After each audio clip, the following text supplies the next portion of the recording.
قربان آمد و قربان نامت می شود.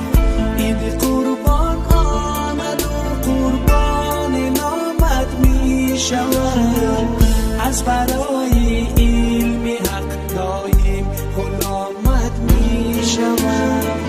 از برای علم حق دایم غلامت می شود.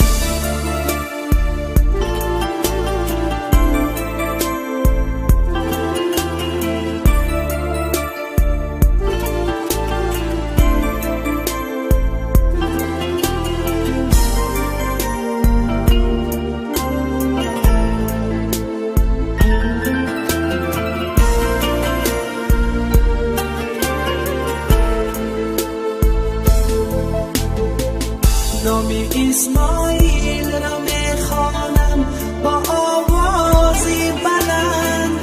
نام اسماعیل را میخوانم با آوازی بلند. من اسیر خنجری خون رضانت شوم. من اسیر خنجری خون رضانت شوم. عید قربان آمد و قربان نامت می شوم. عید قربان آمد و قربان نامت می شوم. از برای علم حق دایم غلامت می شوم. از برای علم حق دایم غلامت می شوم.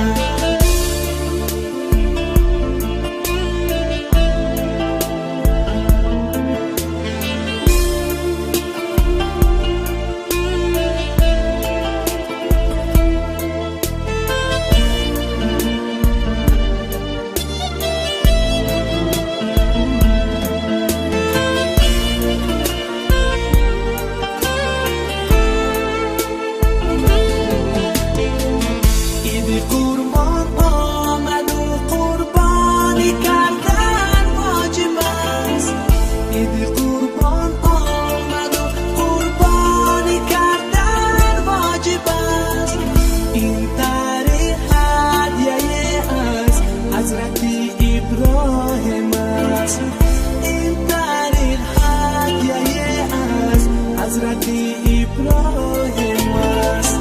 عید قربان آمد و قربان نامت می شود. عید قربان آمد و قربان نامت می شود. از برای علم حق دایم غلامت می شود. از برای علم حق دایم غلامت می شود. از برای